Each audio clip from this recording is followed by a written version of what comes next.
Então, estamos aqui hoje para a primeira das 4 sessões desse Diálogos APEC especial, que é sobre literatura espanhola. Os Diálogos APEC são uma iniciativa dessa associação que existe aqui na Catalunha, que se chama APEC, Associação de Pesquisadores e Estudantes Brasileiros na Catalunha, das quais formamos parte algumas das pessoas que estamos aqui, e quero agradecer especialmente a Taluana, que também está aqui conectada, que também é parte da equipe diretiva da APEC, e a gente promove encontros variados, normalmente de temas acadêmicos, de assuntos acadêmicos que possam ser de interesse para pesquisadores e estudantes, e esse é um APEC especial porque ele é de 4 encontros. Então a ideia é que sejam 4 encontros de 1h30 aproximadamente, nos quais a gente vai falar sobre literatura espanhola, e aí o primeiro dos avisos a gente faz esses cursos ao vivo, então essa é a primeira questão. O link é enviado somente para as pessoas que se inscreverem, a inscrição é gratuita, e quem se inscrever recebe o link para poder entrar.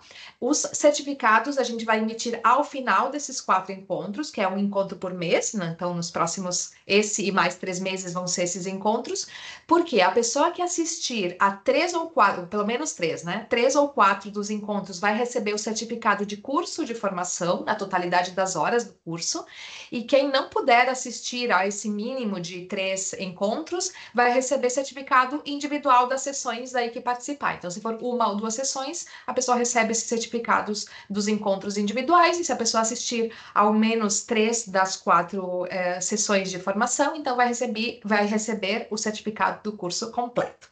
Então, esse era um aviso que eu precisava dar para vocês, para melhor experiência do nosso encontro, dessa formação que vai ser feita de maneira virtual, mas aproximando as pessoas que estamos. Quem puder manter a câmera ativada durante o tempo da formação é sempre mais legal para o formador poder ver, né, nosso feedback do que ele está explicando, e que isso seja um ponto de união, né, que a tecnologia nos permita estar unidos, mesmo com um oceano de distância, em alguns casos, e não que seja algo que estamos falando somente para a tela e que a gente não se vincule, né? Então a questão é que seja um diálogo real, um encontro real entre pessoas. E se alguém tiver qualquer dúvida, pode escrever para o nosso Instagram ou para o e-mail da PEC, e aí a gente entra em contato, se for o caso, tiver alguma questão de certificado, alguma coisa que precisar, né, que entrar em contato com a gente, tem todos os canais de comunicação. Então, a partir de agora, eu vou colocar o Bruno em primeiro plano, para que a gente veja ele maior do que ver as demais pessoas, né, que a gente tenha mais contato com o formador. E todos os que estão em casa, vocês vão ver que o Bruno vai compartilhar a tela dele para poder apresentar, né, o curso o conteúdo do curso. Mas se vocês quiserem alternar entre ver o Bruno e ver a apresentação, é só fazer clique em cima ou do Bruno ou da apresentação. Então dá para ir alternando a gente, cada um no nosso computador. Então se eu quero ver a apresentação, eu posso fazer clique na apresentação, ela vai aparecer grande. E se quiser ver o Bruno para ver ele falando, eu posso clicar no Bruno e poder fazer essa troca. Então cada um de nós, desde casa, pode fazer clique e ir intercambiando entre as duas maneiras de visualizar a apresentação. Assim que muito obrigada, bem-vindos todos os que se incorporaram a partir de agora. Bruno, muito obrigada por estar com a Obrigado, gente. Fran. Obrigado, pessoal, por estar aqui tão cedo no Brasil, meio-dia aí praticamente na Espanha. Parar um pouquinho também o tempo de vocês para falar um pouquinho sobre literatura. Eu vou compartilhar a tela agora. Vou me apresentar. Eu não fiz slide de apresentação. Tipo, meu nome é Bruno Rebouças. Eu sou. Vocês estão vendo minha tela? Peraí, que já está na tela errada. Aqui. Estamos vendo. Já estava em Lepanto, onde a gente não chegou nesse momento. Deixa eu só abrir aqui o compartilhar maior. Perfeito. Bom, como eu estava falando, meu nome é Bruno Rebouças, eu sou jornalista, sou doutor em jornalismo pela Universidade Complutense de Madrid, também estudei em Barcelona, na Autônoma, sou torcedor do Barça, sou fanático, odeio o Real Madrid, então se tiver algum madridista aí já está sabendo. Mas brincadeiras à parte, a gente vai começar, como a Fran muito bem falou, a gente está com esse mini curso de literatura espanhola, vão ser 4 encontros, é uma realização da PEC.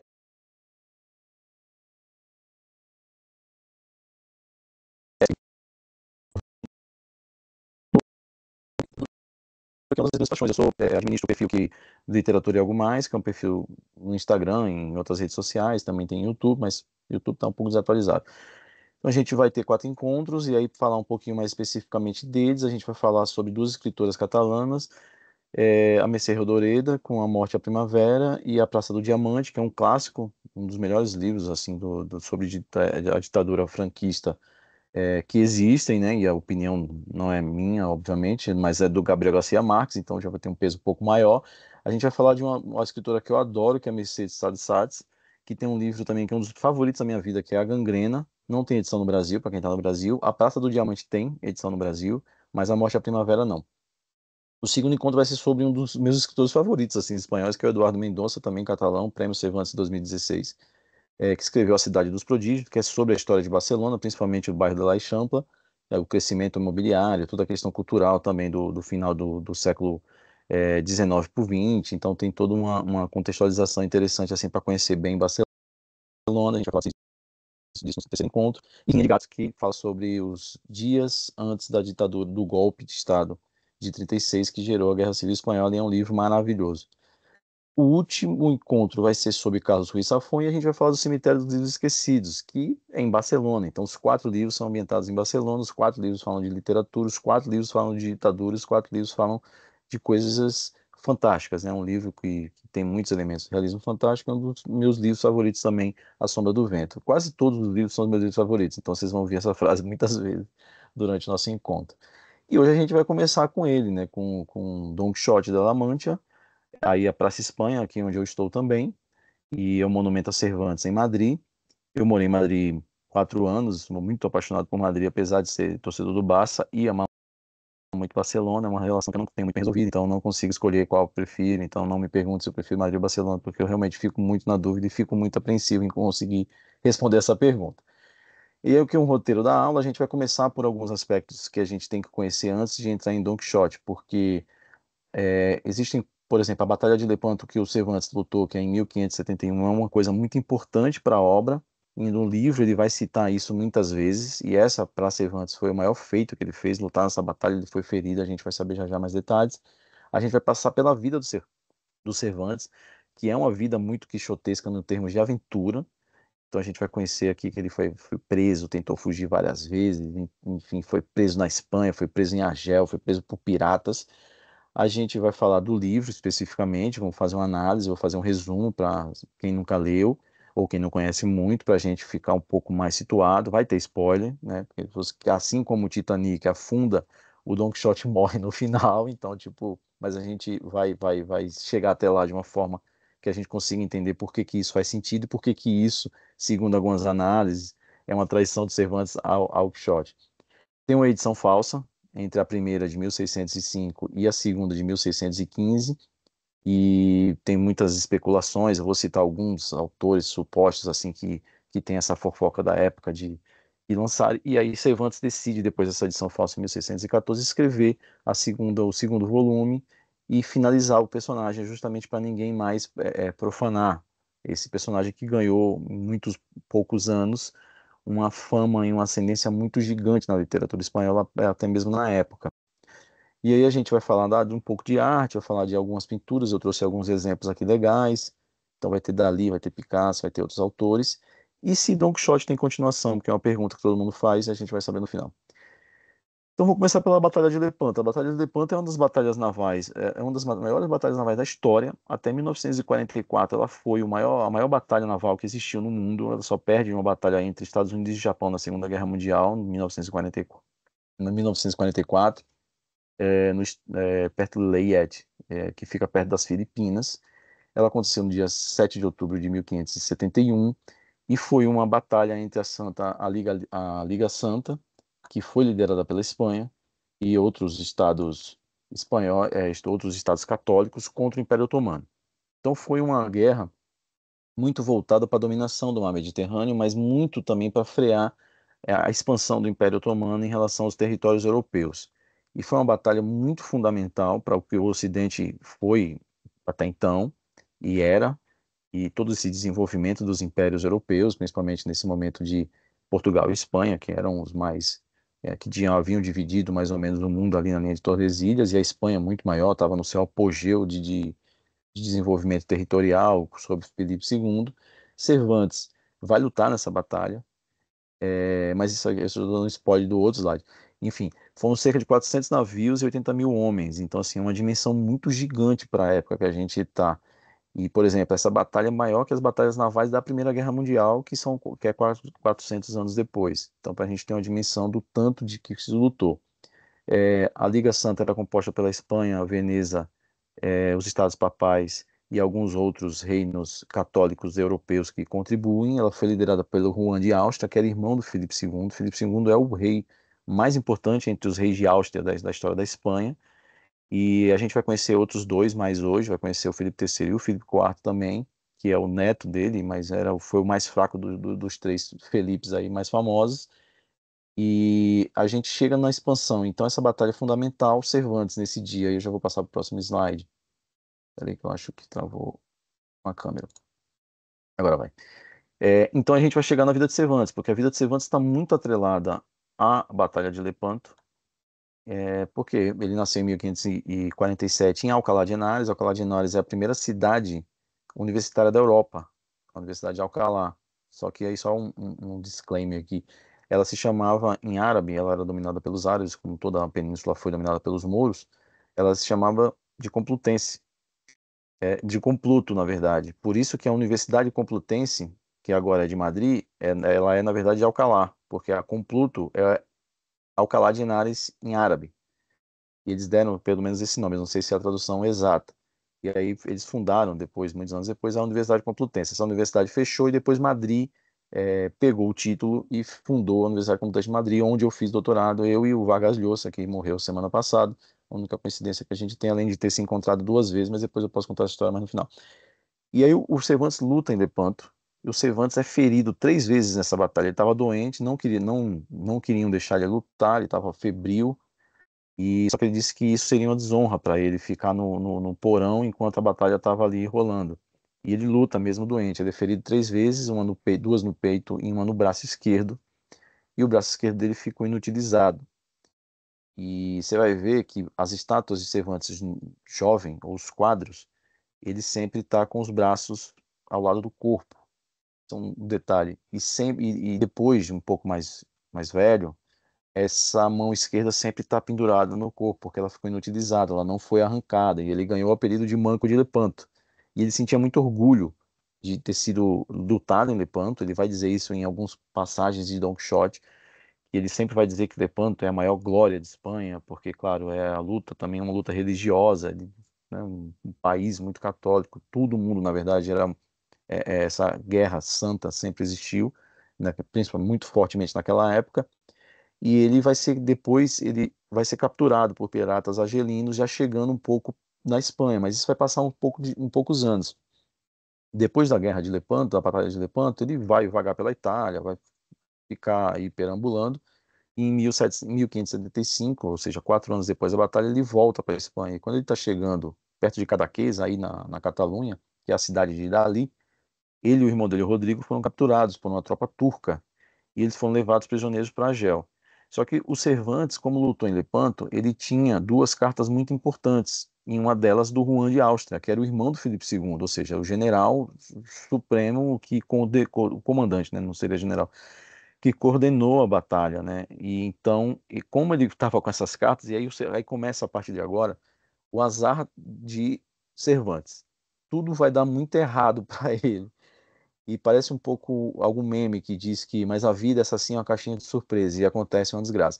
E a partir disso, então ele consegue finalmente, depois de prestar os serviços para a Espanha, para o Império Espanhol, de ter um contato com Juan de Austria, que era, ou seja, era o segundo homem mais importante do Império Espanhol, naquele instante que o sol nunca se punha, ou seja, que ia da Filipinas até Buenos Aires, ou seja, era meio mundo pertencia à Espanha, num sistema colonial. E ele consegue uma carta de recomendação para voltar à Espanha com a carta de recomendação do segundo homem mais importante do Império. E simplesmente ele é capturado. E o fato dele ter essa carta prejudica, porque quando os piratas capturam um barco com mais alguns outros cativos, eu acho que eram 20 pessoas que estavam no barco, todos vão ser capturados. Quando eles veem a carta de Juan de Áustria com Cervantes, eles imaginam que Cervantes é alguém muito importante. Então ele decide levar todo mundo para Argel. E eles levam para Argel. E ele ficou 5 anos preso, né? E foram provas duríssimas. E a gente vai ver muito dessa experiência de Cervantes quando a gente chegar em Don Quixote. Por isso que a gente começou em Lepanto, o ferimento, a batalha, o cristianismo muito exacerbado, esse orgulho, essa vitória, e principalmente a cadeia, porque um dos temas principais de Don Quixote é a liberdade. E Cervantes vai tratar muito disso, porque ele vai ser preso várias vezes. Depois, daqui a pouco, a gente vai ver mais prisões de Cervantes, agora daqui a pouco na Espanha. Então ele tentou fugir 4 vezes dessa cadeia. Ele não ficou preso ali, simplesmente eu vou ficar aqui esperar que me resgatem. E isso aparece, por exemplo, esses relatos aparecem no capítulo 39, 40 e 41 de Don Quixote, quando o cativo de Argel começa a contar para Don Quixote e Sancho Panza a sua experiência nas prisões, inclusive de Constantinopla, porque depois o Cervantes vai ser levado para lá. E aí é uma experiência pessoal, é quase um relato ali de primeira pessoa e praticamente algumas pessoas consideram que esse é um relato que até que foge um pouco da maneira de contar, de narrar a história de Don Quixote. E aí ele tenta fugir 4 vezes. E eu acho curiosas as tentativas dele, assim, porque parecem bem quixotescas, né? A primeira fuga, ele contrata um guia, um mouro, que ele vai conduzir eles a Orã, que é no território espanhol, dentro do território do que hoje é a Argélia. Só que esse mouro abandonou o grupo e eles ficaram perdidos. Então eles pensaram, não, vamos voltar para Argel e em Argel a gente tenta contratar outro, enfim, eles foram capturados. Aí foram presos e ele vai ser torturado, e ele vai dizer que não, fui eu o único para livrar o irmão, livrar os outros companheiros, ele vai dizer, vai assumir a culpa. E aí, em 1577, ele quase, 2 anos depois da prisão, ele quase consegue sair, porque a família dele conseguiu entrar em contato, negociar com esses piratas esse resgate, e a mãe dele juntou o dinheiro, só que quando chegou na hora do pagamento não era suficiente para liberar ele e o irmão.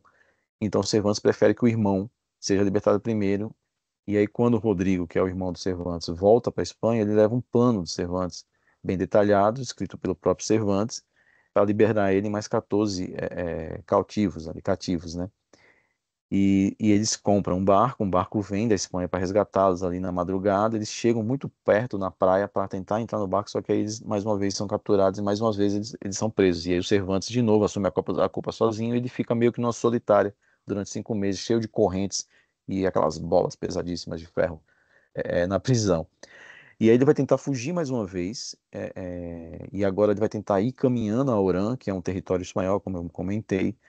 Ele envia um mensageiro com cartas a um comandante ali espanhol que estava ali, mas esse mensageiro foi preso. E o Cervantes de novo foi condenado, e agora ele foi condenado a 1.000 chibatadas, só que ela não chega a acontecer porque intervêm por ele alguns até mesmo mouros que prendiam ele e simpatizavam de alguma forma com ele. E o quarto e último, ele compra um barco de um mercador valenciano que fazia comércios na região. Só que quando eles vão vai liberar um monte de gente, vai tentar liberar um monte de gente, e só que eles são traídos. Esse plano é suspenso e Cervantes é preso. Só que como essa quarta fuga, ele vai para Constantinopla, que era a sede do reino do Império Otomano, para ser preso de uma forma que ele não consiga fugir. E aí vai ter esse relato também no capítulo 39 de Don Quixote, quando esse preso que encontra Don Quixote, Sancho Panza, vai contar a experiência dele nas prisões de Constantinopla. E aí, finalmente, em 1580, chegam os frades trinitários, religiosos espanhóis, e pagam 500 escudos, que seria o valor de Cervantes para os seus capturadores, e liberam Cervantes.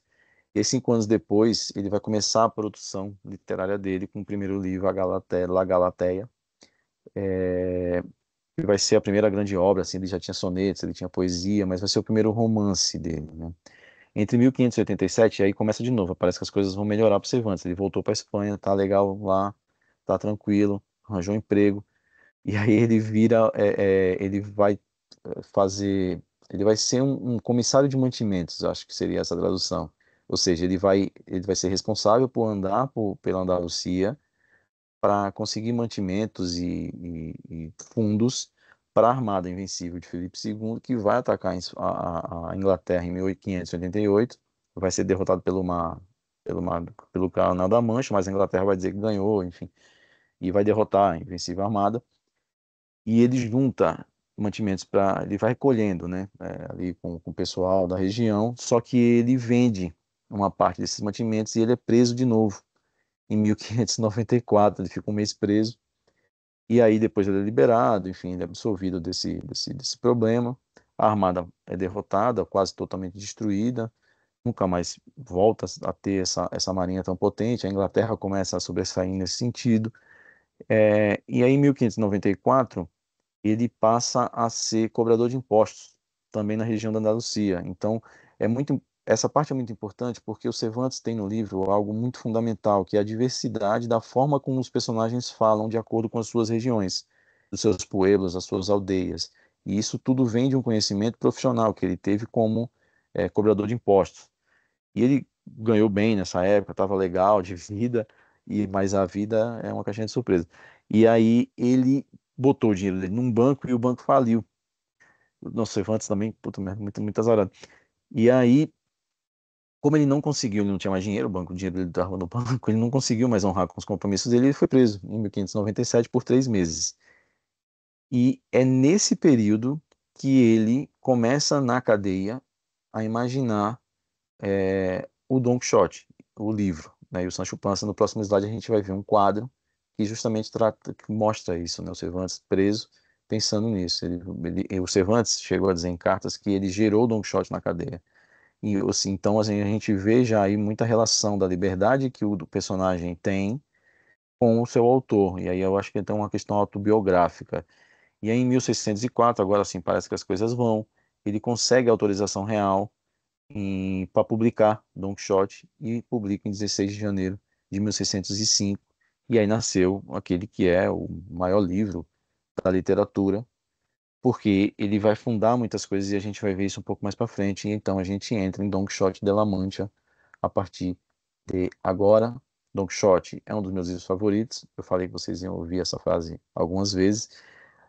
Ah, não, a foto que está aqui no slide é essa do Cervantes. Não sei se vocês conseguem ver, talvez pela textura da pintura. No fundo dessa imagem tem Don Quixote em pé e Sancho Panza com o seu burrito ali do lado. Então aqui é uma imaginação, esse é um quadro do Museu do Prado e a gente vai ver mais no final também um pouco mais sobre ele. E aí aqui a gente já tem uma imagem, porque o muito interessante do Don Quixote é justamente o fato dele ser muito visual, ele ser muito ilustrativo. O Don Quixote é um livro muito ilustrativo. E ele é um livro muito pintado, tem muitas artes, tem muito. E a gente vai ver isso mais por final. Mas essa que está aqui na tela, por exemplo, é Don Quixote na sua biblioteca e todos os seus delírios, ou todos os seus fantasmas, ou todos os seus a sua imaginação. E aí a gente vai chegar na parte, vou fazer um resumo do livro. Don Quixote é um cavalheiro, é um fidalgo que tem terras, que vive em algum lugar da La Mancha. O livro começa justamente assim, em algum lugar da La Mancha que eu não quero me lembrar, existia um fidalgo desses antigos, e enfim, ele vai começar a descrever o Don Quixote, o Cervantes. O livro começa com essa frase, pelo menos não literal, talvez, porque não lembro tão bem mais, mas acho que é praticamente assim. Então ele vai, primeiro ponto, depois que a gente sabe como começa o livro, é saber que o livro ele tem duas partes, mas ele não tem nomes iguais. Ele tem um detalhe pequeno. A primeira parte se chama O Engenhoso Fidalgo Don Quixote de La Mancha, e o segundo se chama O Engenhoso Cavaleiro Don Quixote de La Mancha, ou seja, Don Quixote já foi alçado a cavaleiro na segunda versão. Então, são duas partes e aí a gente não presta muita atenção, né? Se você lê, por exemplo, geralmente as edições são completas, então você parte de uma para outra. Se você tem dois volumes, pode reparar, os dois livros são diferentes, porque Don Quixote só vai ser cavaleiro na primeira saída, quando ele faz a cerimônia numa taverna e ele é alçado a cavaleiro. Até então ele é um senhor, leitor, voraz, com a terra, com poucos animais, de herança que recebeu dos pais, e um fidalgo, porque tinha ali estudos, né? Era alfabetizado. E aí, o grande tema de Don Quixote, como eu já tinha mencionado antes, e eu deixei essa frase aqui, que é uma frase do Mário Vargas Llosa, de uma análise que ele fez, é a ficção, é a razão de ser de Don Quixote, a ficção, e aí eu coloquei realidade versus ficção, porque a ficção ela vai infiltrando na vida, ela vai moldar e transformar toda a realidade que existe nesse universo. E a gente vai entender mais durante o tempo, porque quando chegar no segundo volume, a gente vai ter um aspecto que Cervantes cria e todos os outros depois vão copiar, e por isso Don Quixote também, em termos de estrutura, é um livro muito moderno até hoje. Ele vai criar uma ficção dentro da ficção com uma realidade. Mas aí vamos mais para frente que a gente vai conseguir entender isso melhor. Então, essa é a ideia central na obra, né? Porque o Fidalgo da Mancha, que é o Don Quixote, ele tá louco, supostamente, né? E aqui é uma loucura, ela deve ser entendida mais como uma alegoria, né? Um símbolo, e não um diagnóstico clínico, psíquico.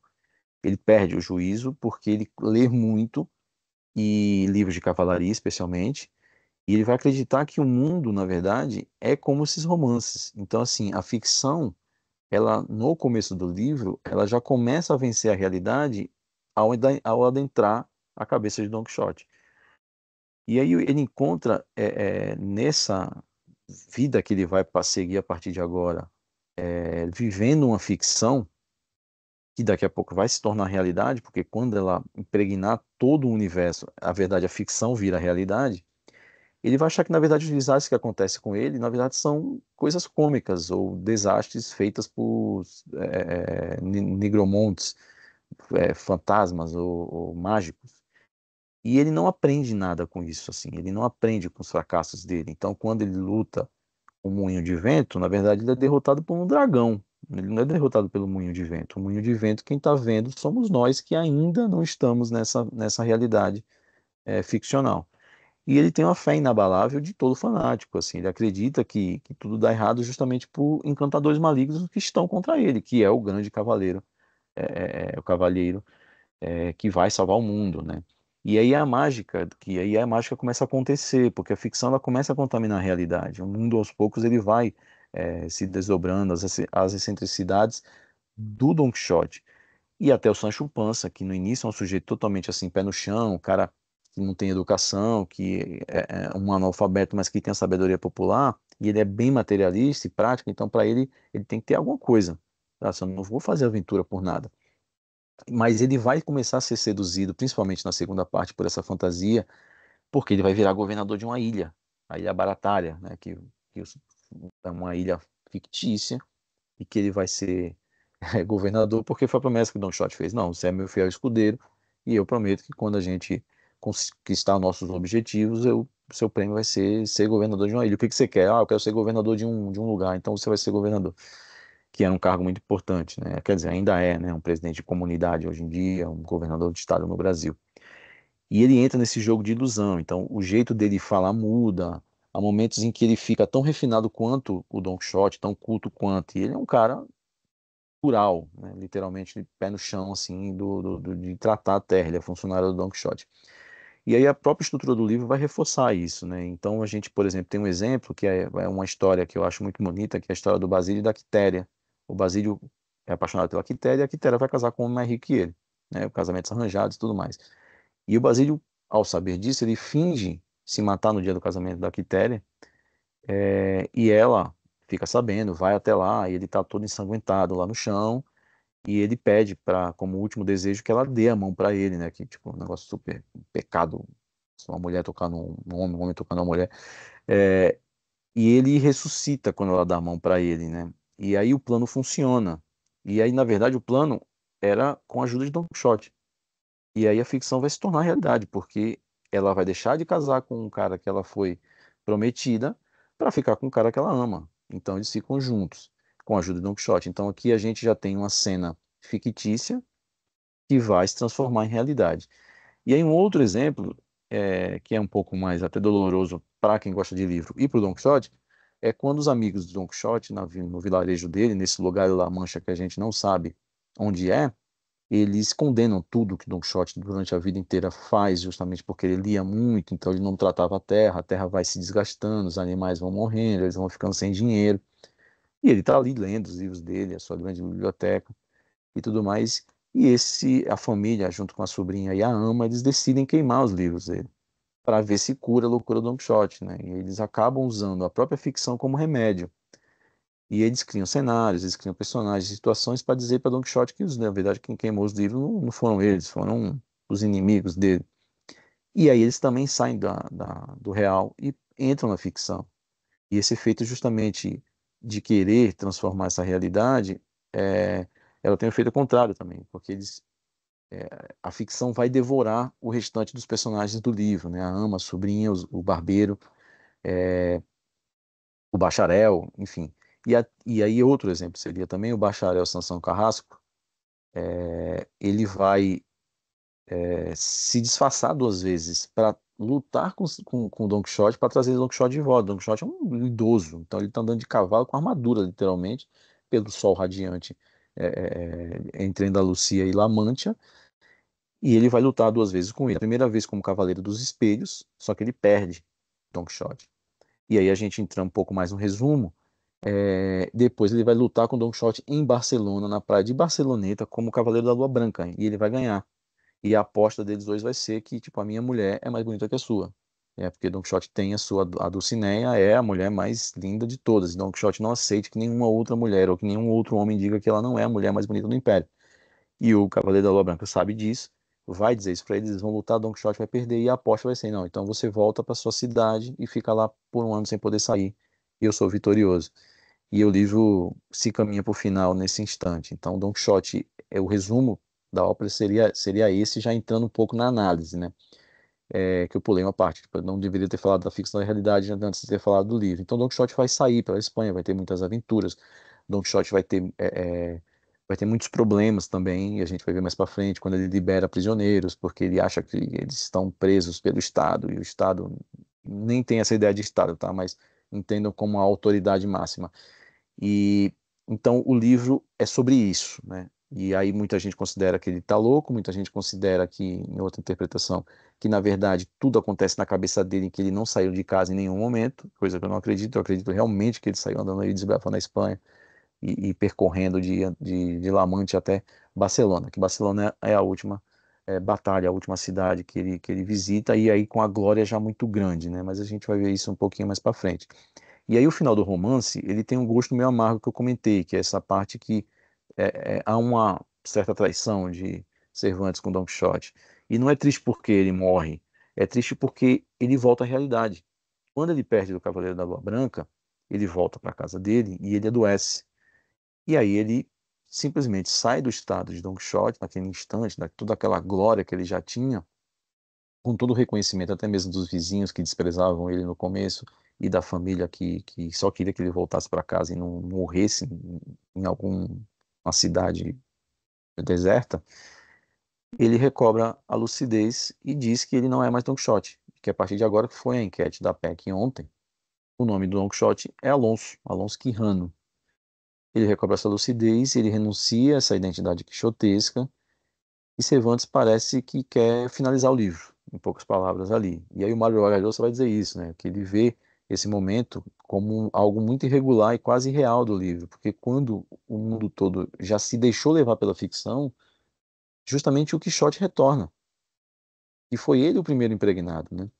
Então, esse processo de ficcionalização da vida, ela atinge o auge, e aí a gente volta para um resumo para falar um pouco do Sancho Panza, quando ele vira governador de uma ilha, da Ilha Baratária, que os duques, que não têm nome, eles se encantam pelo primeiro volume de Don Quixote. E quando Don Quixote chega no vilarejo desses duques, isso está no capítulo 31 da segunda parte, eles resolvem, na verdade, eles já foram tomados totalmente pela ficção.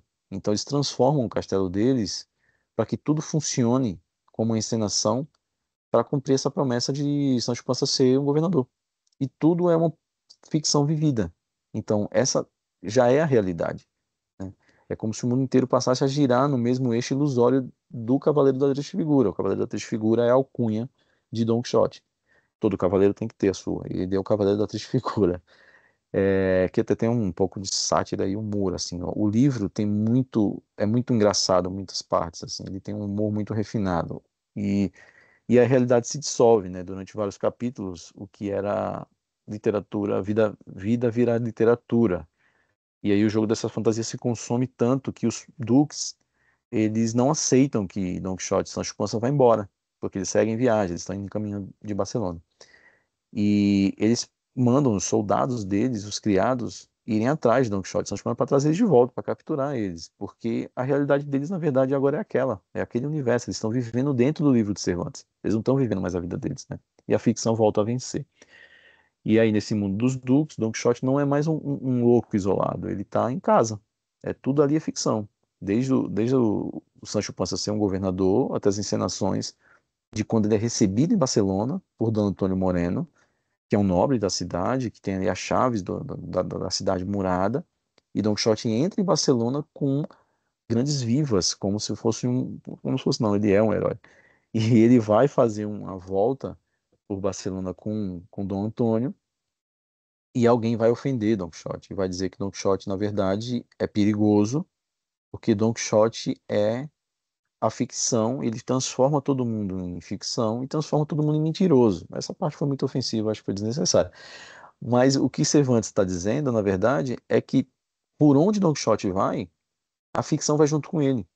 E por mais que você esteja ali na sua taverna, vendendo seu peixe, seja um pescador, seja a galera construindo Santa Maria del Mar, ao cruzar com Don Quixote, você vai adentrar o universo de Cervantes. E esse é um aspecto muito importante da novela.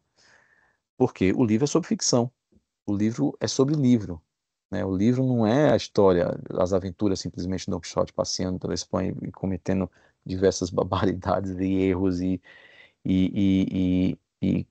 terminando o casamento, fazendo pessoas se casarem, soltando presos, brigando com o taverneiro, enfim, porque o taverneiro castigou um funcionário e tudo mais. E aí a gente entra no outro aspecto do livro, que, para finalizar, essa frase do Lhosa: a ficção contamina o que é vivenciado e a realidade gradualmente dá lugar a excentricidade e fantasia. A gente está na ficção, nós aqui, inclusive, nesse momento também. E aí o outro ponto do livro é a liberdade, que a gente já tratou um pouco quando falou da vida de Cervantes, das 7 vezes que ele foi preso, umas por dívidas, outras por vender produtos sem autorização, e as outras 4 como prisioneiro de piratas mouros argelinos. Outro tema é a liberdade. E aí tem uma frase muito famosa, e o Quixote fala para o Sancho Panza e resume essa ideia, né? Ele fala: a liberdade, Sancho, é um dos dons mais preciosos que os céus deram aos homens. Nenhum tesouro da terra ou do mar pode se comparar a ela. E nesse momento, quem fala não é só o personagem, é o próprio Cervantes, né?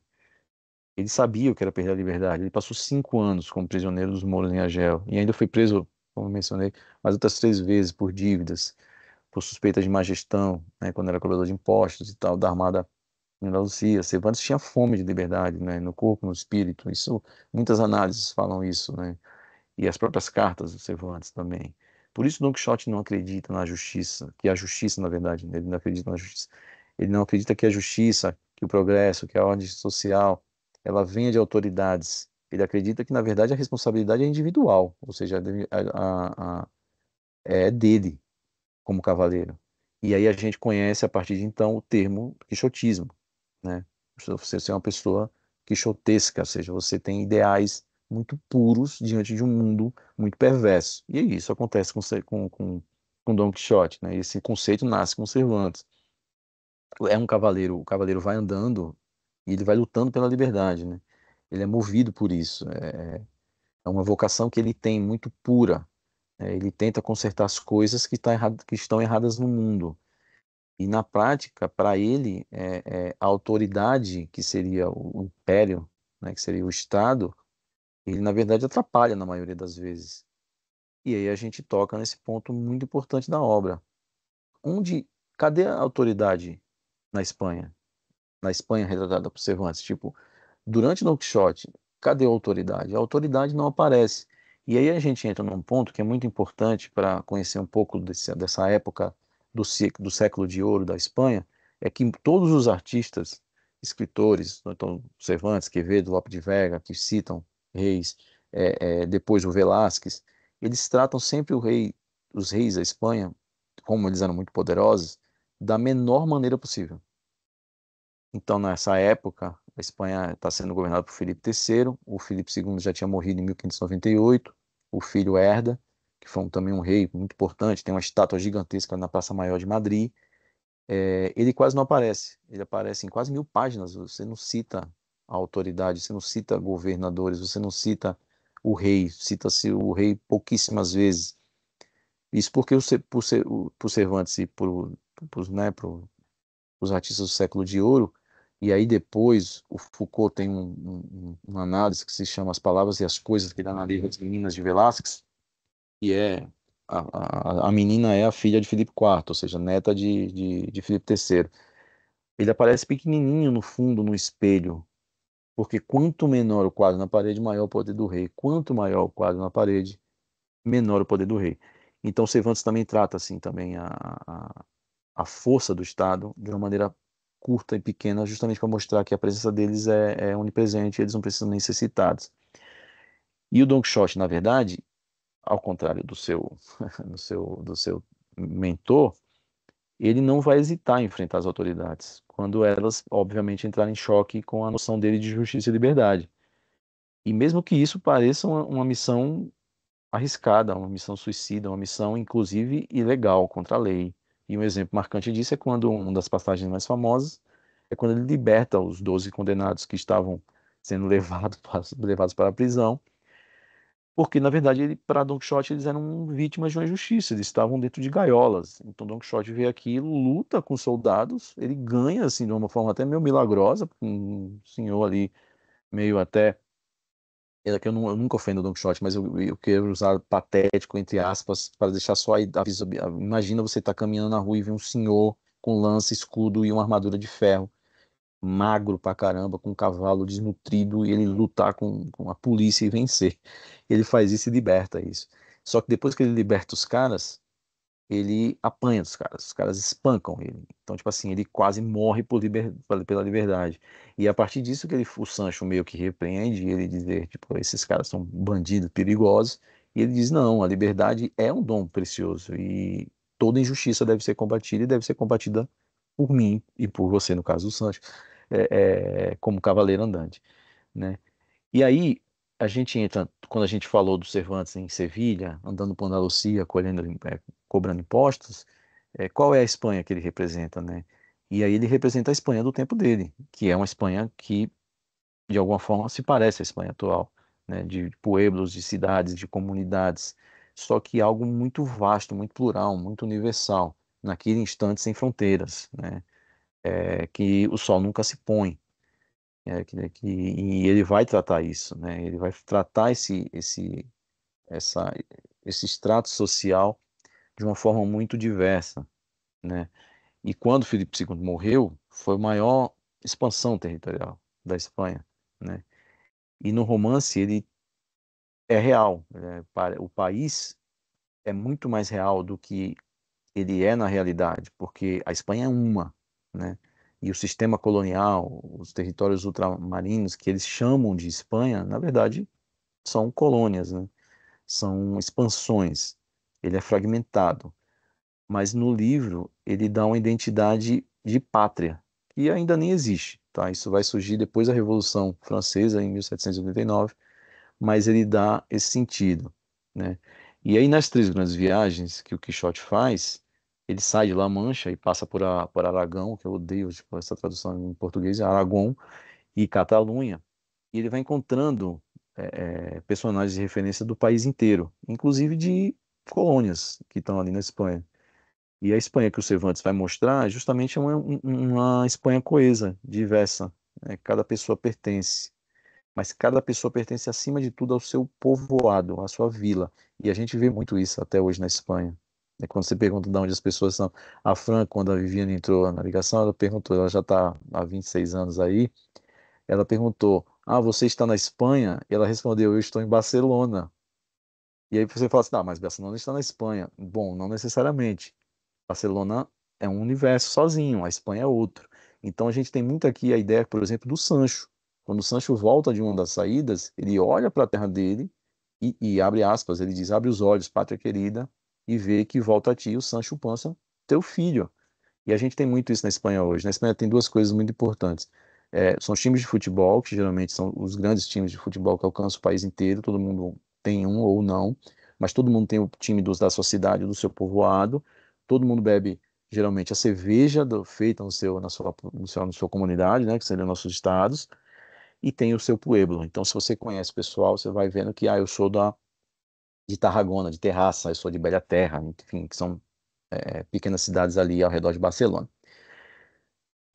Mas por que que o Don Quixote é o livro dos livros, né? E aí a gente entra numa análise um pouco mais técnica de alguns aspectos, né? Para a gente começar, é importante dizer que a gente já está vendo isso, que Don Quixote é um livro moderno, ele tem um espírito rebelde, ele tem um espírito justiceiro, ele sente como responsabilidade pessoal dele de fazer um mundo melhor.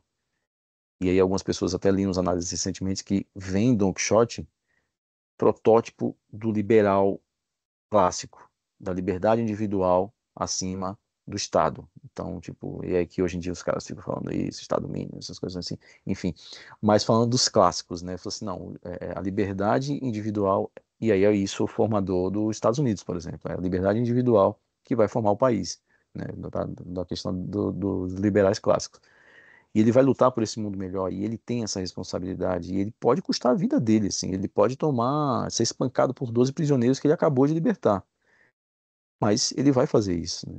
E outro ponto fascinante nesse sentido é que o Cervantes vai revolucionar a forma de contar a história, e aí a gente entra uma questão mais estrutural, né? Ele vai quebrar um pouco as regras narrativas do tempo dele, ou seja, o livro é em prosa, a maioria das obras famosas até então como a Ilíada, como a Odisseia, como é, a Divina Comédia, eles vão ser canto, né? Os Lusíadas, e um grande clássico em prosa, o primeiro grande clássico em prosa é Don Quixote, então ele muda também um pouco a fórmula de sucesso desses livros que são clássicos e eternos. E aí o Lhosa fala que mesmo que o Cervantes, mesmo que os escritores, na verdade, atuais não saibam, todos eles devem ao Cervantes.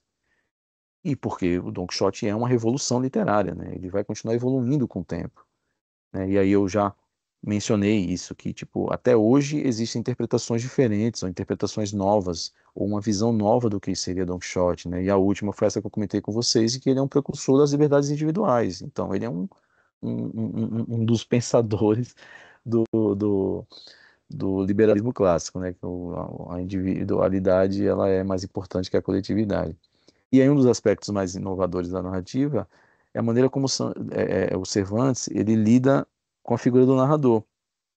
E aí uma pergunta essencial que a gente tem que fazer é quem vai contar a história, né? Pô, o narrador é o cara que a primeira pessoa que fala com você é o narrador, seja em primeira pessoa, seja em terceira pessoa. E a resposta do Cervantes ela é complexa e sutil, né? Para a estrutura do romance moderno, né? E aí é que quem conta a história de Don Quixote, na verdade, são dois narradores. A gente tem o Cide Hamete Benengeli, que é o cronista árabe que a gente nunca ouviu e a gente nunca leu, porque o manuscrito, na verdade, de Don Quixote foi traduzido, encontrado por uma pessoa, e é essa pessoa, que é um narrador anônimo, em terceira pessoa, quem conta a história. Mas às vezes ele fala em primeira pessoa e outras ele fala em terceira. Ele traduziu, adaptou, comentou, editou o livro, né? Então ele é quase uma matriosca, sabe aquela bonequinha russa? Você vai abrindo e vai tirando. O Cervantes elaborou uma forma de narração em que existem várias camadas, apesar de haver, entre aspas, um narrador principal. Mas na verdade o narrador principal está narrando o outro narrador. E aí a gente entra também mais uma vez nessa luta ficção-ficção, realidade-ficção, né? E aí a história que a gente vê, ela é outra, ela é maior até que a anterior, né? E essa estrutura ambígua que ele vai usar, ela dá uma sensação de incerteza, né? E é justamente o que dá muita autonomia para o Don Quixote e para o Sancho Panza, né? E até para os outros personagens quando eles falam, né? Porque um outro ponto do Don Quixote é que ele vai ter muitos narradores, né? Porque às vezes, na verdade, esse narrador é introduzido pelo Don Quixote em uma fala direta, ou é introduzido pelo narrador quando vai contar algum caso, como é o caso do cativo em Agel. E, e o tempo, né? Aí o tempo é outro ponto muito legal, porque, claro, o tempo ele é a realidade pura e prática, né? Nós estamos aqui agora às 7h58 da manhã no Brasil, meio-dia e 58 na Espanha. Mas o tempo em Don Quixote é uma construção também, né? Ele não é o reflexo da realidade, porque ele é algo fabricado para servir a narrativa. Então, muitos livros, a maioria dos livros, na verdade, os personagens se caminham dentro do tempo. E a gente vai ver isso nos próximos encontros. Então, quando os próximos livros forem, por exemplo, sobre a ditadura espanhola, na verdade é o tempo quem determina os fatos. Em Don Quixote, não. Don Quixote, na verdade, determina o tempo, né? O romance ele vai passar, e aí é um ponto legal, né? Porque Don Quixote tem mais de 1000 páginas. Só que o período de narração é muito curto, né? Não chega a ser Ulisses, que é um dia só. Mas ele, e aí o Cervantes vai tratar isso também. O livro não passa anos, o livro não tem saltos temporais. O livro vai sendo a vivência, vai sendo aquela vida que a gente está vivendo, né? E ao todo leva mais ou menos 8 meses, né?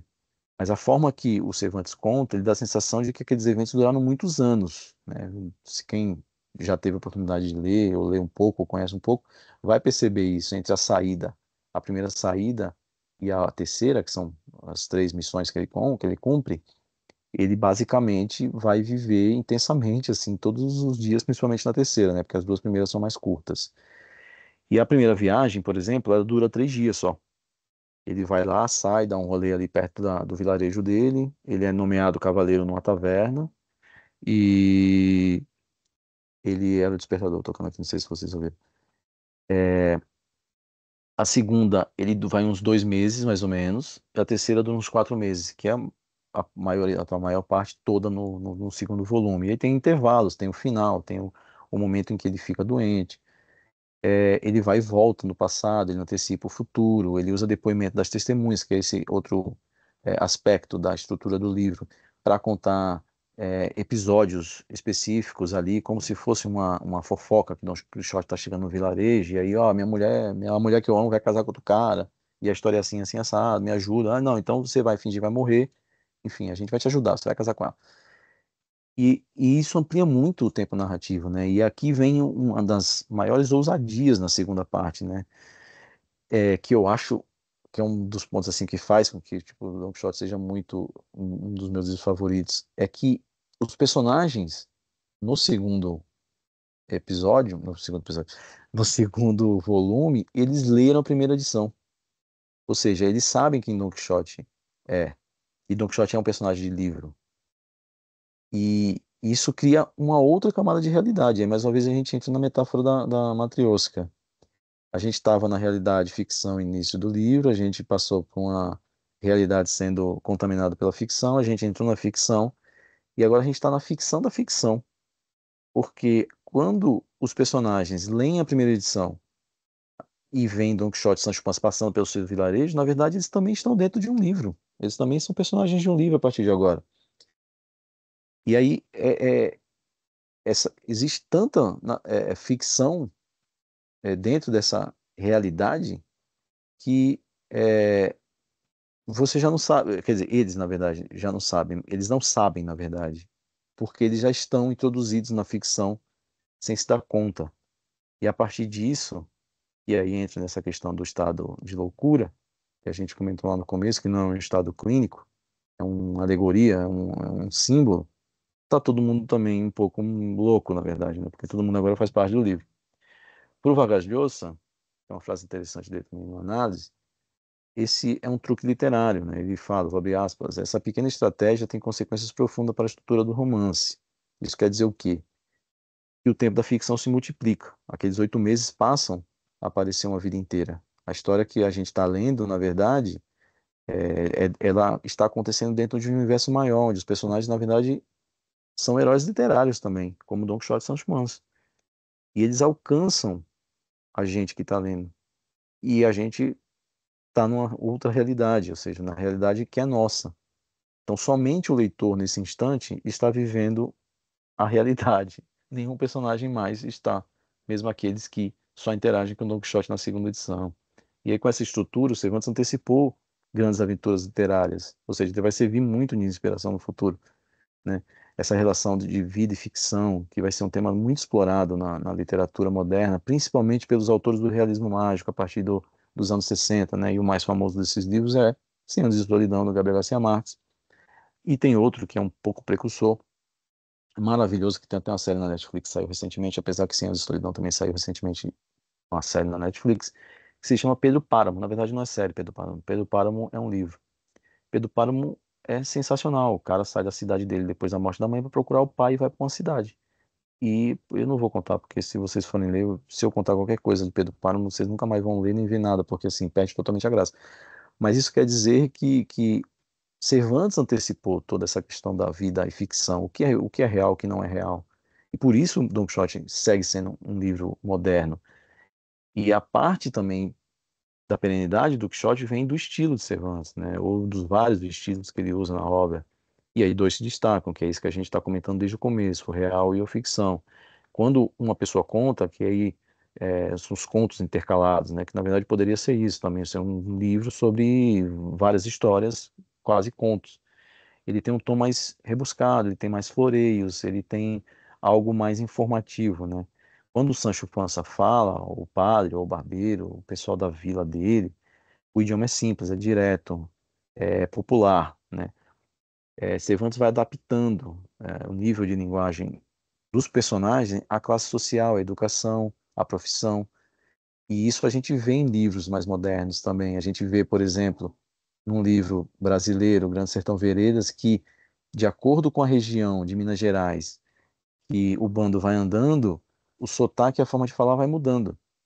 E quem criou isso foi Cervantes. Então, tipo assim, a gente vai vendo que são vários exemplos, tá? Então, citando alguns assim que vem mais à cabeça nesse momento e que pode ser que mais gente também conheça, para dizer que todos esses artifícios dos autores, dos romancistas, dos grandes novelistas do século XX, que talvez tenha sido o grande auge de movimentos literários do século da literatura, até mesmo por uma questão de transporte, de comunicações, de impressão, de qualidade, de mudança de preços e tal, que o livro deixa de ser algo muito elitista para ser um pouco mais popular, embora seja um pouco ainda, principalmente no Brasil, que os livros são bastante caros. Cervantes foi o grande criador dessa forma, né, de dar vida muito personalizada a cada personagem, né? E esse repertório estilístico do Cervantes é essencial para a gente compreender a grandeza de Don Quixote como obra, né? E aí e a vivência, por isso que a gente fez um histórico da vivência. Ele andava ali muito por Andalucia. Para quem não está na Espanha, a Espanha como o Brasil, todas as regiões têm sotaques muito específicos também, né? E um dos mais característicos da Espanha, certeza que é o sotaque de Andalucia, né? Então, diferente ali, tem um charme muito, muito legal, eles ocultam mesmo os S's, então é uma maneira de falar diferente. Então, Cervantes vai dando vida para todos eles, mas quando ele vai para Aragão, ele dá um tipo de sotaque, quando ele está na Catalunha, é um outro tipo de forma de falar, quando ele está na Mancha, é um outro tipo de forma de falar. E aí, no fim das contas, o Don Quixote, na verdade, é um labirinto. E aí um autor muito famoso por usar labirintos é o Borges, que a gente vai comentar quando falar de artes, que o Borges tem um texto sobre o Quixote, depois a gente fala dele. E o Borges vai usar muito essa questão de labirintos de espelhos para criar novas realidades. O grande precursor do realismo fantástico, na verdade, é o Borges, né? Embora ele não se intitule assim, embora as análises não intitulem ele assim, mas as ficções dele faz isso. E isso vem, obviamente, de uma inspiração cervantina, ou seja, a gente vai criar realidades dentro das realidades, na verdade são ficções dentro das ficções, e essa ficção vai se tornar realidade como um todo, né? E esses espelhos vão ser em relação a tudo, aos personagens, a tudo isso. E essa multiplicação torna a novela também infinita, e ela se torna muito diversa, né? Então a gente vai partir pro, pro final. Ah, não, tá aqui, é depois.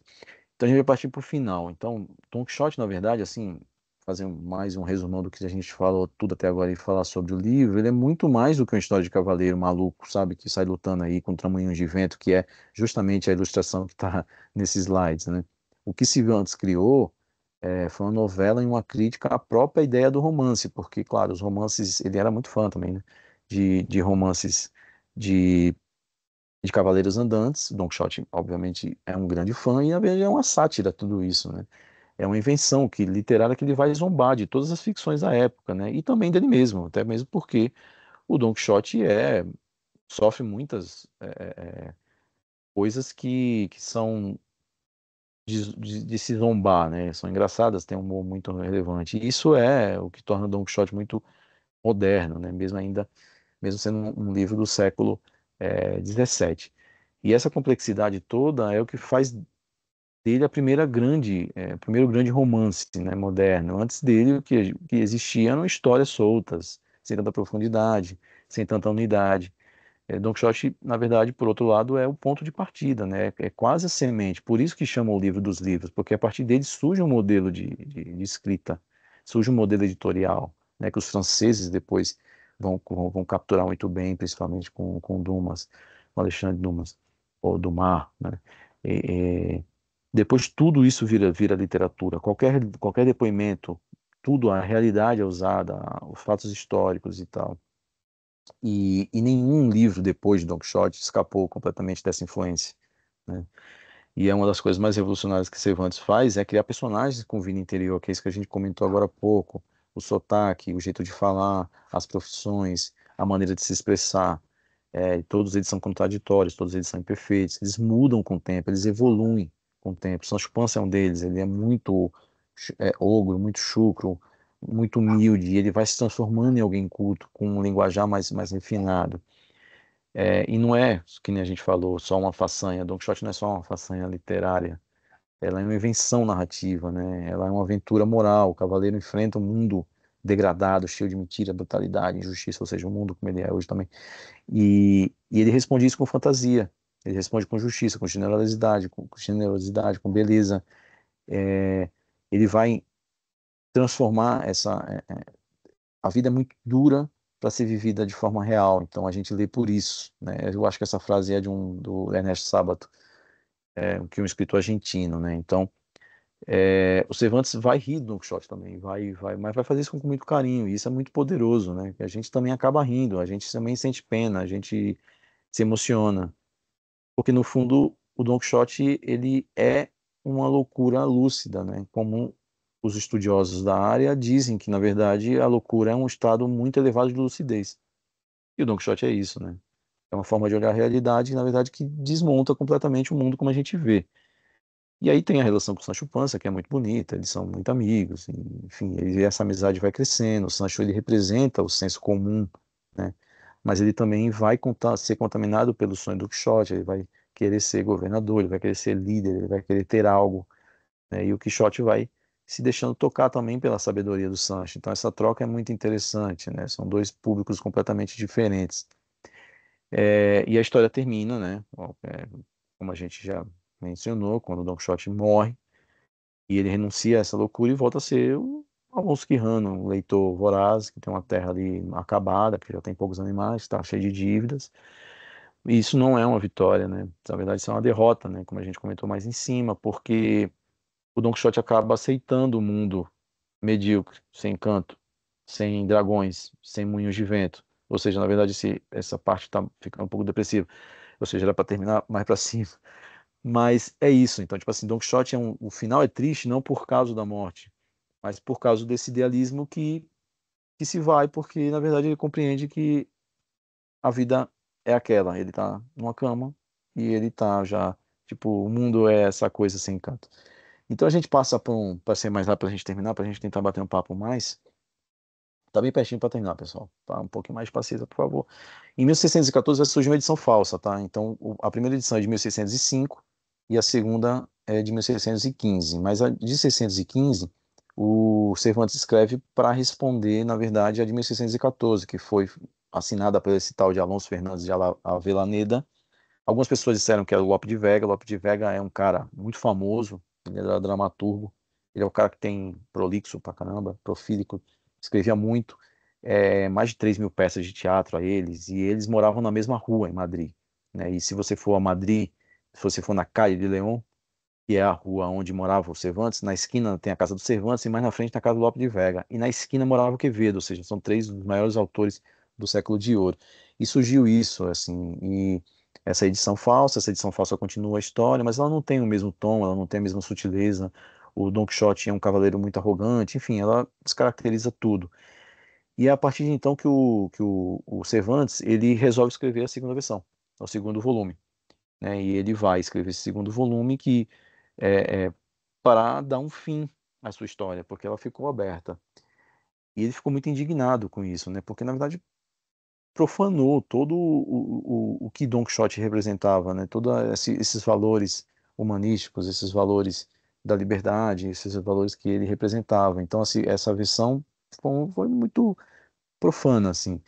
E ele resolve escrever. E aí é curioso, porque na segunda parte ele responde muitas vezes ao Alonso Fernandes de Avellaneda. E ele vai ter críticas, e aí ele cria uma outra realidade, porque no livro, no segundo volume do Cervantes, o Don Quixote vai ficar sabendo dessa edição falsa. E ele é convidado a ir a Saragoça para ver o livro, para conhecer o autor, e o Quixote no livro se nega, fala assim, não, essa é uma edição falsa, é uma edição apócrifa, eu não vou. E é por isso que no caminho de Don Quixote em direção à Catalunha, ele não passa por Saragoça, ele vai direto para Barcelona, para se diferenciar da edição falsa, né?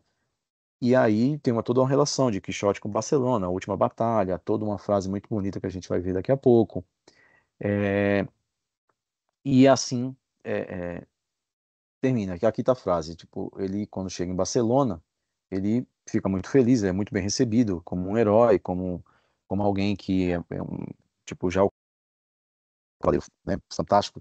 Essa daqui é a edição falsa que foi publicada, e ele fala que Barcelona é o arquivo vivo da cortesia, o albergue dos estrangeiros, o hospital dos pobres, pátria dos valentes, vingança dos ofendidos e grata correspondência de firmes amizades, única em situação e beleza.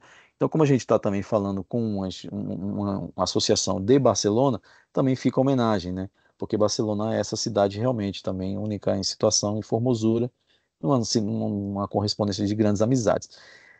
E aí a gente passa para a parte das artes, para a gente já finalizar, tá? Mais 5 minutinhos a gente abre aqui para a gente bater um papo. Então, a gente vai ter Picasso. Essa aqui é uma ilustração muito famosa e muito importante, porque ele comemora os 350 anos da obra, em 1955. E é um quadro de Picasso. Pouca gente sabe. Isso vende em todas as praças, em vários lugares, e a gente, mas se soubesse, tinha comprado, não comprei. Tá até assim, esse aqui é original, tá? Tipo, é a foto, claro. Tá ali escrito Picasso ali embaixo. A gente tem uma edição muito importante de Don Quixote, que eu tenho até, mas não está aqui comigo, porque está na casa dos meus pais em Santos, eu moro em São Paulo, que é uma ilustração, que é um Don Quixote, uma edição em inglês, ilustradas por Salvador Dalí de 1946. São 2 volumes, eu só tenho um, e a segunda edição nunca achei, e é o meu livro mais caro, aliás. E aqui é a passagem do Moinho de Vento. Você vê que o Dalí trata o Moinho de Vento aqui como uma figura que, na verdade, está acontecendo dentro da cabeça de Cervantes. Ou seja, o Dalí também está criando outra realidade. Ou seja, as releituras do Quixote. E são ilustrações muito lindas, coloridas, belíssimas. Essa é a cena do manteamento, quando os vilarejos, os aldeãos manteiam Sancho Panza e o Don Quixote não consegue fazer nada. E é uma grande injustiça do livro. O Sancho fica muito chateado por muitos anos. Um dos principais ilustradores do Don Quixote é o Gustavo Doré, que tem uma técnica eu esqueci o nome dessa técnica, mas é uma técnica muito difícil de pintar, e essa é uma das ilustrações também mais famosas. Eu também tenho uma edição eu tenho 4 edições de Don Quixote, então eu tenho uma edição com essas ilustrações do Doré. Tem essa daqui que a gente já usou no slide, que é de um pintor chamado Carboneiro, ele está no Museu do Prado, mas não está exposto, deve estar na coleção, nunca vi. E tem essa daqui, que é do Roca e Delgado, que é uma interpretação de como Cervantes sonhou com Don Quixote e Sancho Panza lá no fundo. E eu acho que isso aqui essa é a última ilustração. E aí tem músicas, tem a música do Engenheiros do Havaí, que se chama Don Quixote. Esse ano teve a Império da Casa Verde aqui em São Paulo, as escolas de samba, falou de literatura, e no enredo tem Don Quixote, no samba tem Don Quixote. Então tem uma parte muito bonita do samba que fala tipo de romance, né? Romeu e Julieta, você e eu, Don Quixote, e é uma linda paixão, alguma coisa assim. E aí na Espanha, obviamente, tem praças, parques, estátuas, mais estátuas, estátuas, muitas estátuas. Em frente ao Congresso Nacional da Espanha, em Madrid, a praça é Miguel de Cervantes, ele jovem, com as 2 mãos ainda operantes. E em Alcalá de Henares, que é a cidade que ele nasceu, a praça principal tem uma estátua dele e tudo mais. E aí tem continuação, Don Quixote, para a gente finalizar? Bom, sim e não, tá? Don Quixote tem uma continuação do Andrés Trapiello, que é um escritor muito importante na Espanha, que é cervantista, um grande estudioso da obra do Cervantes. Ele foi o autor responsável por atualizar o idioma quando fez os 400 anos, em 2016, e ele tem esse livro Ao Morrer Don Quixote. Ele não tem edição no Brasil, mas o livro basicamente conta o que aconteceu com os outros personagens após a morte de Don Quixote. O livro começa exatamente no momento que Don Quixote morre, os sinos estão tocando e toda a preparação do fúnebre vai ser feita, e ele vai contar a história do Sansão Carrasco, da sobrinha. Sansão Carrasco casa com a sobrinha de Don Quixote, que foi o cara que derrotou ele nas praias de Barceloneta. E depois ele faz uma outra continuação que se chama O Final de Sancho Panza e Outras Sortes. Ele vai seguir a história, vai continuar a história, só que agora Sancho Panza, sozinho, junto com a família de Don Quixote, vai vir para o Peru, vai atravessar o oceano, vai sair da metrópole, vai para a colônia, e vai desbravar ali. E ele chega ali, e aí a ficção da ficção. E todos os personagens já tinham lido os dois livros e conheciam muito bem eles, lamentam muito da morte de Don Quixote. Então, isso é tudo, pessoal. Como diziam aqueles desenhos antigamente, era tudo que eu tinha para falar sobre o livro dos livros. Sigam aí o Literatura e Algo Mais nas redes sociais. A gente tem podcast, mas está desatualizado, mas eu prometo que vou atualizar recente daqui a pouco. Tem o, o Instagram e também tem o canal no YouTube. E aí, graças e obrigado. E é isso, vamos conversar um pouquinho agora, se vocês tiverem comentários, dúvidas e tudo mais. Muito obrigada, Bruno. Agora vamos nos ver as caras. E muito legal, Bruno. Nossa, muito bacana. Sei se alguém quer fazer alguma pergunta, algum comentário. Vamos seguir conversando um pouquinho, se puderem, uns minutinhos mais. Quem quiser, pode ativar o microfone e falar. Ou escrever no chat aí eu leio. É isso, façam como Quixote, não existe certo e errado não. Vamos criar outras realidades. Fala, Vivi. Não, obrigada pela essa aula, realmente. Aprendi bastante, várias curiosidades. Eu tinha feito umas 5 perguntas, eita, você foi respondendo ao longo do caminho. Ó. Desculpa. Mas eu vou tentar retomar alguns pontos aqui para ver se a gente gera algumas. Uma é a questão sobre a parte da obra literária, que eu entrei uma vez em um debate que caracteriza o Don Quixote como uma novela.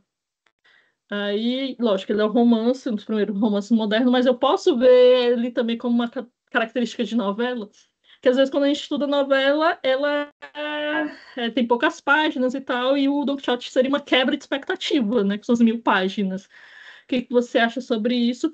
E eu também queria só dica para me renovar minhas, qual seria tipo as melhores versões de Don Quixote. Vou renovar minhas obras.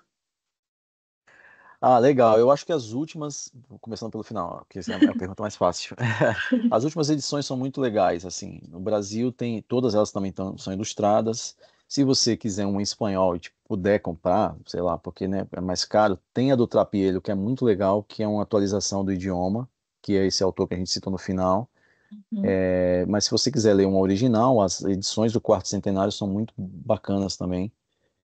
Eu vou sugerir, na verdade, se puder comprar 2 volumes, melhor, porque é muito difícil manusear mesmo, assim, é muito pesadão, você não consegue ler deitado, sabe? Tipo, você tem que ler, tipo, apoiado. Mas qualquer edição, assim, o Don Quixote tem o cuidado histórico, é muito impressionante, assim, né? E isso a Academia Real Espanhola, ela sempre teve muito cuidado, assim, de tratar. Eu comparo muito Don Quixote com Darth Vader. Por exemplo, se você vê Star Wars, é sério. Não, mas é no sentido de grandeza, não de personalidade, totalmente diferente. Eles seriam rivais, com certeza. E o Don Quixote, obviamente, venceria. Mas ele não pode aparecer muito. Qualquer obra, e a gente vai ver isso quando a gente for falar dos Cemitérios dos Livros Esquecidos, tá? Do Carlos Ruiz Zafón. Se o Don Quixote aparece, ele desvirtua completamente a obra. E o Darth Vader é assim também. Por isso que o Darth Vader não aparece muito depois que ele morre.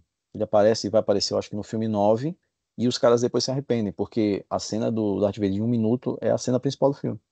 E tipo, sabe, que eu acho que é aquela. Não, esse é o 9, como é que chama isso?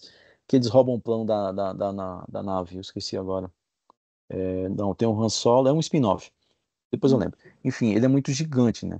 E sim, ele quebra a estrutura da novela. Por isso que ele refaz o modelo, porque sim, ele seria uma novela, ele tem muitos capítulos que seriam minis, spin-offs ali dentro, que nem existia, obviamente, esse modelo ainda, né? Ele vai contando história dentro da história, história dentro da história, e vai complementando essa história.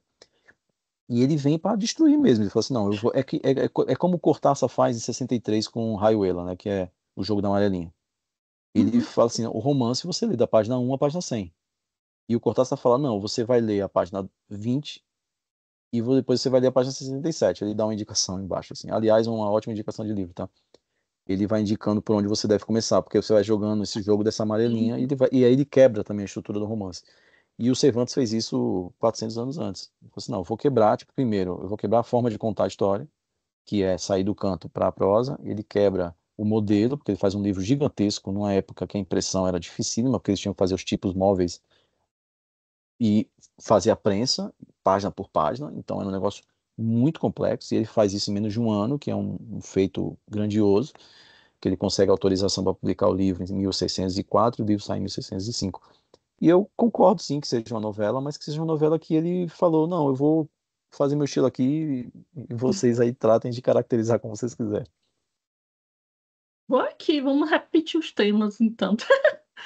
Eu fiz aqui uma pergunta, questão do histórico, né? Da parte da história, né? Se realmente, quando a gente analisa o Don Quixote, realmente, ele está criticando a sociedade espanhola, os valores daquela decadência, dessa nobreza. E acho que a primeira vez que, isso na infância, eu lembro dessa memória de que o Don Quixote é uma crítica velada à igreja, à Inquisição espanhola. Isso se confirma hoje? De... A única parte que eu vejo que tem a crítica à Inquisição é quando eles queimam livros dele, mas não ele necessariamente. O Don Quixote, ele vai criticar o poder, na verdade, a autoridade, né? Porque aquilo que eu falei, que ele, na verdade, ele não vai respeitar o Estado se o Estado tiver contra os princípios dele. Então, tipo assim, pô, esses caras estão presos. Não importa por que eles estão presos, eles estão presos, o Estado está errado. Então, ele vai lutar contra isso.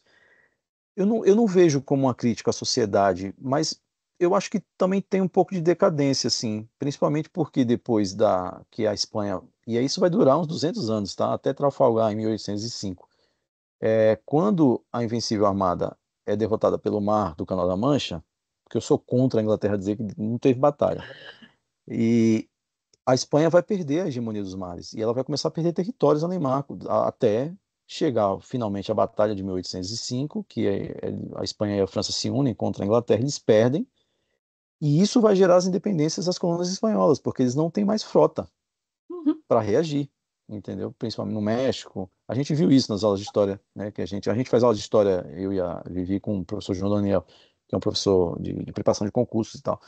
E e isso vai prejudicar, e isso de alguma forma é uma crítica, assim. Quando o Cervantes está ali colhendo, juntando comida, depois impostos para o Estado, na verdade ele está mostrando que, de alguma forma, ele viveu isso, na verdade, né? O Don Quixote vai representar que o Estado não deveria fazer isso, né? Não deveria explorar as pessoas, né? As pessoas perdem as suas casas, não porque, tipo assim, vou atualizar, tá, a questão, que o MST toma a sua casa.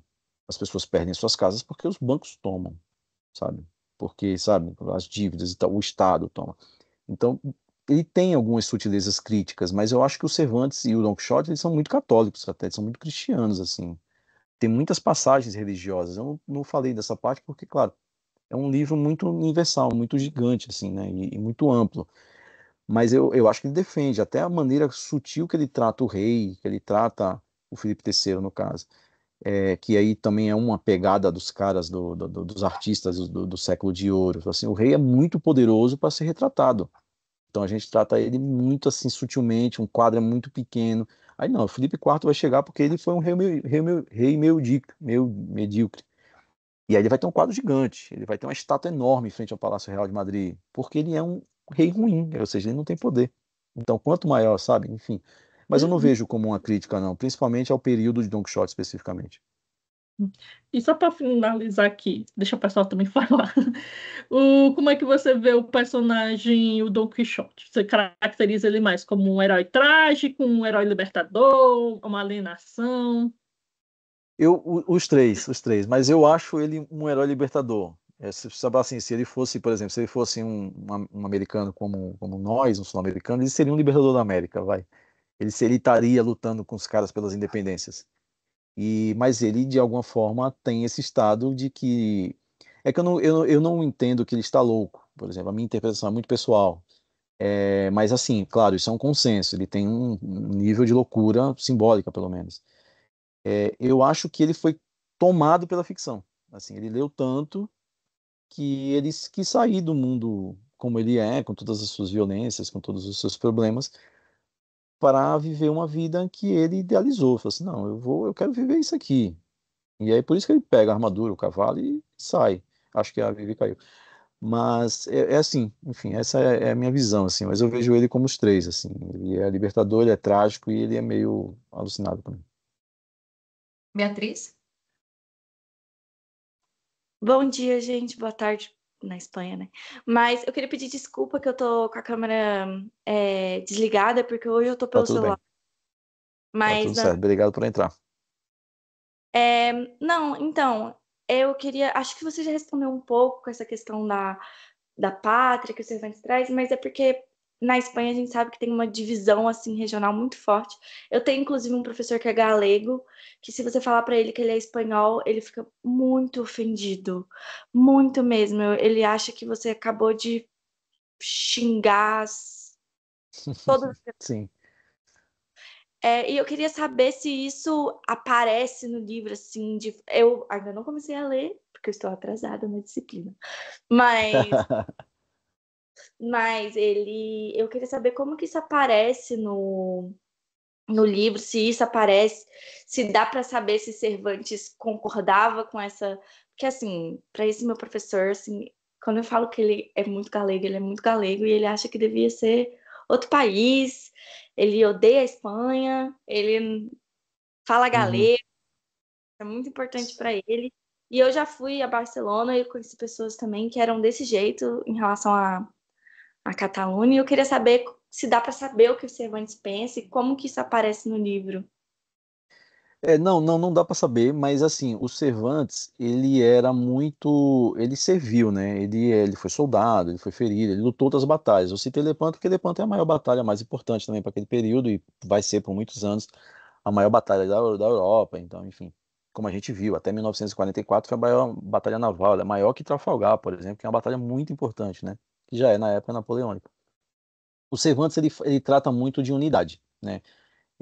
Eu tinha lido uma análise também da RAI, né, que é a Real Academia Espanhola, e o autor falava muito disso, né, e aí eu até cheguei a citar isso, que o mundo de Cervantes, o mundo de Don Quixote, ele é mais unido do que ele realmente é, né, então assim, o império, e aí, bom, na verdade isso é também uma ideia do governo, né, da autoridade espanhola, do império espanhol. A gente tem um reino que o sol nunca se põe, a gente tem as duas pontas do mundo, a gente detém os mares, a gente comanda, a gente achou prata na Bolívia, né, que era o Alto Peru antigamente. É, então o sol nunca vai se pôr aqui, né? A gente está no máximo da nossa expansão, no máximo da nossa força, e aí vem a derrota da Invencível Armada e as coisas começam a mudar. O Cervantes não trata isso diretamente, ele trata uma unificação maior do que ela realmente existe, inclusive até hoje. Mas ele trata muito desse ponto que aí você falou, meu professor é galego, o pessoal aqui está em Barcelona, deve ter talvez alguém em outra região. Ele trata muito dessa questão que é uma questão muito forte, a sua comunidade, o seu estado, né, no caso, a sua cidade, o seu povoado. E eu tenho uma história curiosa, quando eu fui fazer o mestrado na Autônoma de Barcelona, teve o feriado do dia 12 de outubro, né, que é o dia da Hispanidade, né, que antigamente era o dia da Espanha. E aí era feriado, eu não sabia, né? Tipo, ele falou, não, amanhã é feriado no país vizinho. E aí eu escutei e pensei, na França? Ele falou assim, aí ele deu risada, falou, não, na Espanha. Mas era feriado em Barcelona também, na Catalunha também.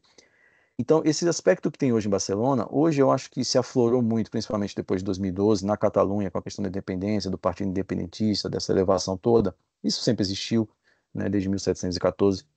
E porque a Espanha são reinos independentes que se unificam a partir de 1516, né? A Espanha não existe até 1516. E aí tem a unificação do reino sob a coroa. Tanto que a bandeira da Espanha tem o brasão das quatro, né? Catalunha, Aragão, Castilha e León. E essa é a unificação da Espanha. Mas Don Quixote trata de forma universal uma Espanha muito diversa, mas muito ampla, muito grande, mas muito dividida em termos de povoado. Ou seja, você não ama a Espanha, porque não existe pátria. Você ama a sua vila, você ama o seu vilarejo. E, de alguma forma, isso acontece na Espanha até hoje, né? O seu professor é um caso, o meu professor no mestrado foi um caso também, que seriam você está mais conectado à sua cidade do que ao seu país, né? E em Cervantes isso também está lá. Por isso que também tem um aspecto meio moderno, assim, ele retrata isso em 1605 e a Espanha segue sendo uma cidade, um país de que as pessoas se sentem mais pertencentes à sua terra, à sua cidade onde nasceram, do que ao seu país como um todo.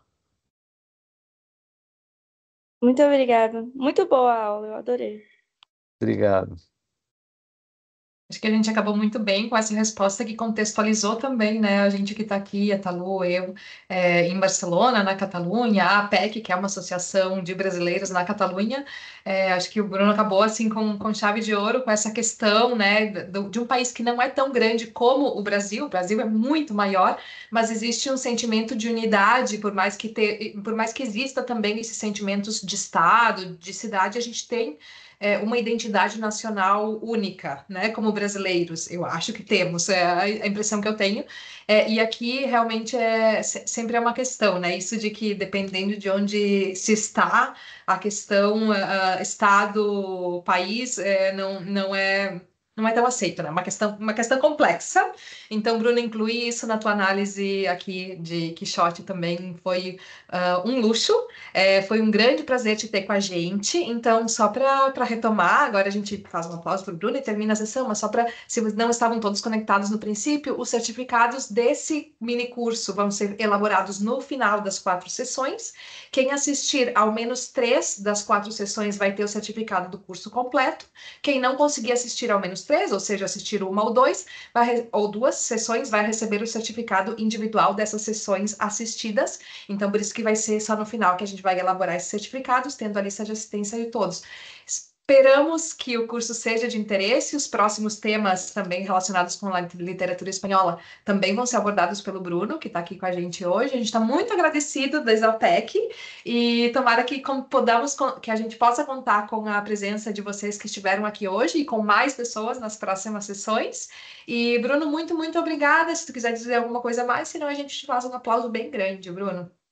Só dizer obrigado também, obrigado por vocês terem acordado quem está no Brasil, obrigado por pararem um pouquinho também na Espanha para a gente falar desse livraço que é Don Quixote, e obrigado pela oportunidade também, a gente se vê nos próximos encontros.